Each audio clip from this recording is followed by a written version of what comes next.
خامیاں دیکھی ہیں آپ تشریف لائے ان کو بیان کریں. جزاک اللہ. بسم اللہ الرحمن الرحیم. نحمد و نصلی علی رسولہ الکریم. اما بعد فاعوذ باللہ من الشیطان الرجیم. بسم اللہ الرحمن الرحیم. رب اشرح لی صدری ویسر لی امری واحلل عقدۃ من لسانی یفقهوا قولی. صدق اللہ العظیم. وقال نبی صلی اللہ تعالی علیہ وسلم ان من البیان لسحرا او کما قال ان بعد البیان سحر او کما قال نبی صلی اللہ تعالی علیہ وسلم. قرآن کریم میں سورہ رحمان ہے جس کے اندر اللہ تعالیٰ نے شروع میں فرمایا الرحمن علم القرآن خلق الانسان علمہ البیان. کہ خلق الانسان، رحمان نے انسان کو بنایا، وعلمہ البیان، اور اس کو اپنا مافی ضمیر ادا کرنا سکھایا ہے، قوت بیانیہ سکھائی ہے. علامہ ابن رشد حنبلی اپنی کتاب تلخیص الخطابہ کے اندر لکھتے ہیں کہ خطابت اور بیان اس فن کا نام ہے جس کے ذریعے آدمی اپنی بات کسی کے سامنے پیش کر سکے یا منوا سکے. اپنی بات کسی کے سامنے پیش کرنے کے لیے اور منوانے کے لیے خطابت کے اندر مہارت بہت ضروری ہے. حیات تھانوی اس کے اپنے ارشادات کے اندر اور اپنے ملفوظات کے اندر اس کی جا بجا تلقین کرتے تھے.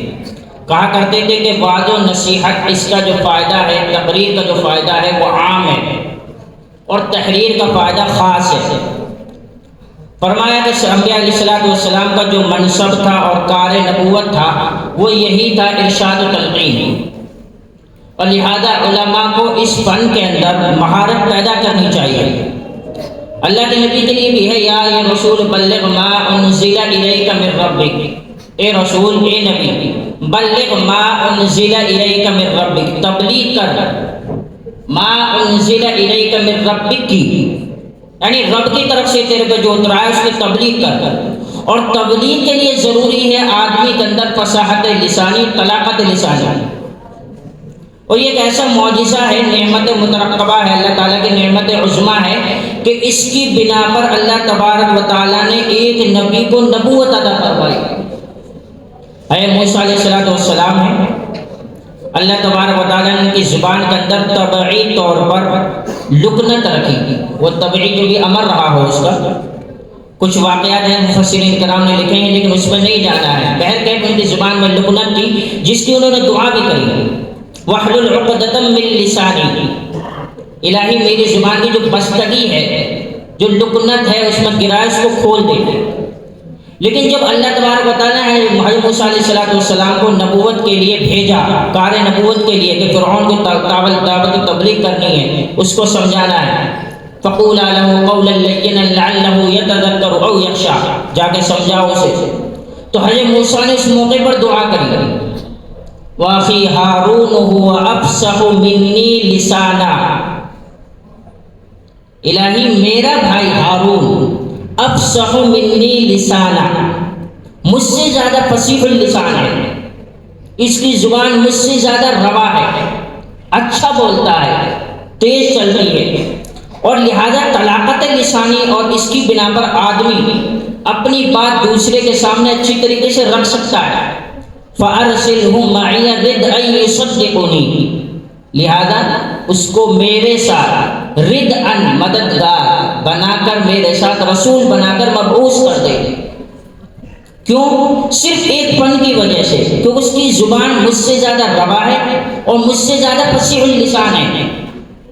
اور فصاحت و بلاغت یعنی زبان کا صاف ہونا، فصیح ہونا. اللہ کے نبی تو افصح العرب تھے اور عرب کو اندر، عربوں کے اندر خطابت پہلے سے رہی ہے.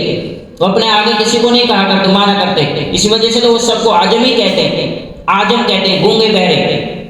کتنا ہی جاہل عمر ہے، جتنے جاہل بھی تھے اللہ کے نبی سے پہلے جہلاء عرب تھے، وہ بھی فصاحت و بلاغت کا نا اپنے وقت کے گویا کے امام تھے. لیکن اس فن کے اندر اپنے بچوں کو شروع ہی سے ڈالا کرتے تھے. اللہ کے نبی کی زبان فصیح کیوں ہوئی؟ کیونکہ اللہ کے نبی قبیلہ بنو سعد کے اندر گئے تھے اور وہاں چونکہ اس زمانے کے اندر اس قبیلے کی زبان صاف تھی، اس وجہ سے اللہ کے نبی کو جو دودھ پلانے کے لیے دائی حلیمہ والے قبیلے کے اندر بھیجا گیا. بہرکیف فصاحت لسانی زبان کا صاف ہونا، قوت بیانی، یہ ایک ایسی چیز ہے جس کا حاصل کرنا ایک عالم کے لیے اس کے فرض منصب کو ادا کرنے کے لیے ضروری ہو جاتا ہے، اور آدمی کو کرنا بھی چاہیے۔ آپ جب مدرسے سے باہر نکلیں گے تو اپنا ماپی ضمیر کسی کے سامنے پیش کریں گے تو اس کے لیے آپ کے پاس دو ہی چیزیں ہیں، تحریر یا تقریر۔ اگر آپ کسی کو کوئی بات پیش کرنا چاہتے ہیں تو تحریر کے طور پر پیش کریں گے، لیکن تحریر کا جو نفع ہے وہ خاص ہے، پڑھے لکھے لوگ جو اسے فائدہ حاصل کر سکتے ہیں، لیکن جو تقریر ہے اس کا نفع عام ہے۔ تھانوی اس کی ارشاد و تلقین کرتے تھے بہت زیادہ کہ میں چاہتا ہوں کہ ہر مدرسے کے اندر خطیب ہو اور باقاعدہ اس کو تنخواہ بھی دی جائے۔ تو ہمارے مدارس کے اندر حضرت تھانوی کہتے تھے کہ بچوں کو انجمنیں کرائی جائیں۔ انجمن کا مقصد یہ نہیں، ہم نے آپ کی تقریریں سنی الحمدللہ، مواد بہت عمدہ تھا، انداز بیاں کے اندر تھوڑا بہت فرق ہو جاتا ہے۔ وجہ کیا ہے کہ خطابت کی 4 قسمیں ہیں۔ پہلی خطابت مکتوبی، لکھی ہوئی تقریر پڑھ دینا، بعینی، آدمی کو اس میں کچھ نہیں کرنا پڑتا، آدمی دیکھ کر پڑھ رہا ہے۔ جہاں آدمی کی جب عیب نکالنے والے لوگ زیادہ ہوں تو وہاں پر آدمی کو مکتوبی تقریر پر بس کرنا چاہیے۔ جیسے آج کا زمانہ ہے، ہمارے بڑے علماء کو جو سیاسی علماء سیاست سے جڑے ہیں ان کو لکھی ہوئی تقریر پر بس کرنا چاہیے تاکہ گرفت کی شکل نہ بنے، کوئی پکڑ نہ سکے۔ یہ مکتوبی شکل ہے، اس کو آدمی لکھی ایسے کیسے بول دیتا ہے۔ دوسری تقریر ہوتی ہے خطابت حفظی، جو آپ سب نے کی، یعنی آدمی الفاظ رٹے اور بولے، یہی ہوتا ہے شروع میں۔ تھانوی کہتے ہیں کہ بچوں کے لیے مشق کرانے کے لیے ہوتی ہے، کیونکہ بچوں کے اپنا ماپی ضمیر ادا کرنا آ جائے، الفاظ کا اس کے پاس ذخیرہ ہو جائے اور وہ اپنا جو ماپی ضمیر ہے دوسروں کے سامنے ادا کر سکے۔ لیکن ان دونوں کا فن خطابت کے اندر کوئی رول نہیں ہے۔ جو آگے ہے رول، ایک ہے خطابت اعدادی، یعنی آدمی موضوع یا الفاظ ایک جو ہے لسٹ پر لکھ لے یا ذہن میں مرتب کر لے کہ مجھے اس موضوع پر بولنا ہے، اس کو خطابت اعدادی کہتے ہیں۔ یعنی آدمی جو ہے مرتب کر لیتا ہے کہ مجھے اس موضوع پر بولنا ہے، یہ آیتیں اور یہ نکات ہیں، ان کے اوپر مجھے بات کرنی ہے۔ اور آخری تقریر جہاں آدمی جا کر مکمل طور پر مقرر ہو جاتا ہے وہ خطابت ارتجالی۔ علامہ ابن رشد نے تلخیص الخطابہ کے اندر یہ چاروں تقریباً قسمیں ذکر کی ہیں۔ خطابت ارتجالی یعنی فی البدیہہ، کسی بھی موضوع پر بولنا، کسی بھی موضوع پر بولنا، یہ عالم کے اندر یہ کمال ہونا چاہیے۔ اور یہ تبھی آئے گا جب آپ کا مطالعہ وسیع ہوگا اور اپنا ماپی ضمیر ادا کرنے کی آپ کے اندر قوت ہوگی۔ آپ کو میں یہاں بتلا دوں کہ جتنے بھی فتنے پنپے ہیں وہ سارے تحریر اور تقریر سے پنپے ہیں۔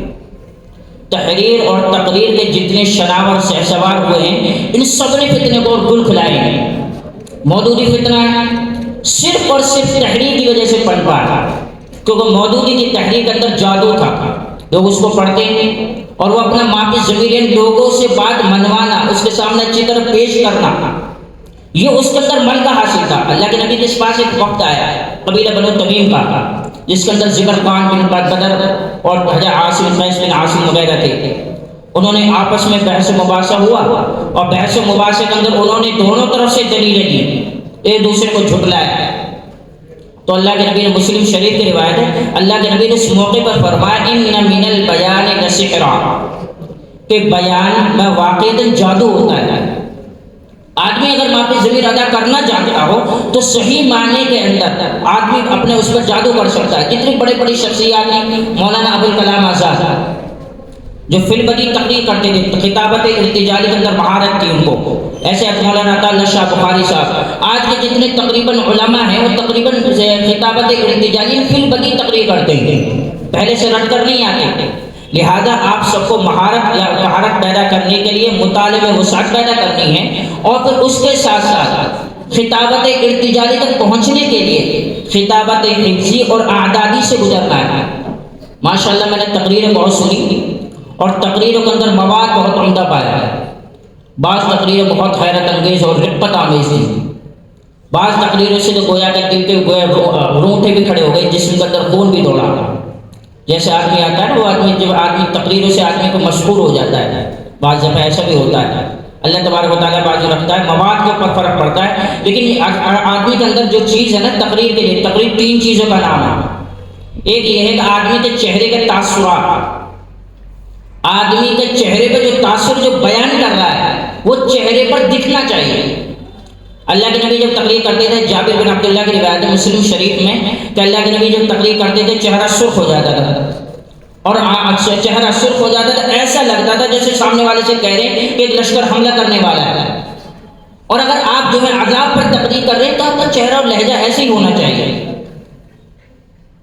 آپ کا چہرہ اور لہجہ جو ہے بالکل ایسے ہونا چاہیے۔ اسی طریقے سے الفاظ کا زیر و بم یعنی اتار چڑھاؤ، یہ انسان کو سیکھنا چاہیے۔ یہ انسان بچوں کے اندر یہ کم ہوتا ہے، لیکن یہ انسان کو جب اسٹیج کا جو خوف ختم ہوگا تو یہ چیزیں آ جائیں گی۔ اس کے ساتھ جسم کی حرکات و سکنات، کہاں ہاتھ اٹھانے کہاں دبانے۔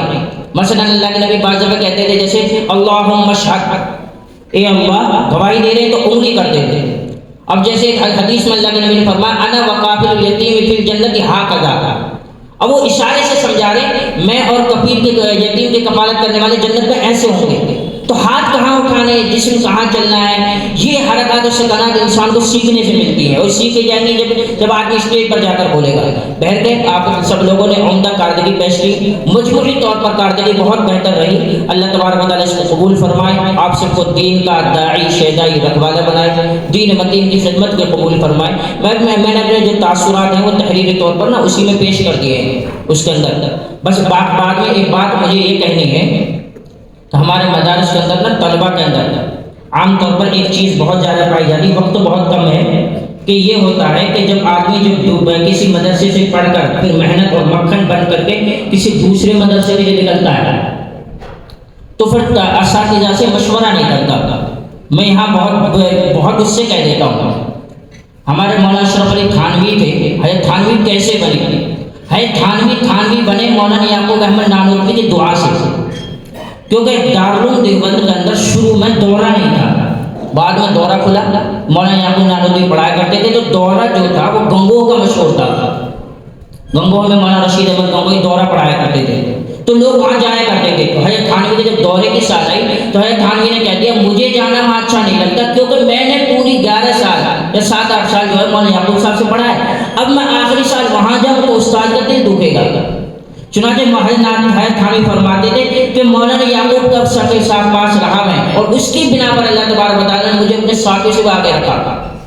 تو ہمارے یہاں مدارس میں عام طور پر یہ ہوتا ہے کہ بچہ اگلے سال جو ہے محنت اساتذہ نے کری، اگلے سال مجھ سے رائے مشورہ لیے بغیر دوسرا مدرسہ بدل دیتا ہے، تو اس کی بنا پر اس کی صلاحیتوں پر ساری چیزوں کو فرق پڑتا ہے۔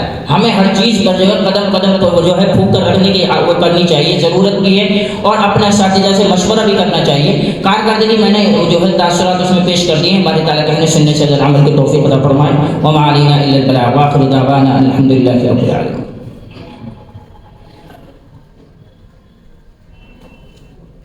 آصف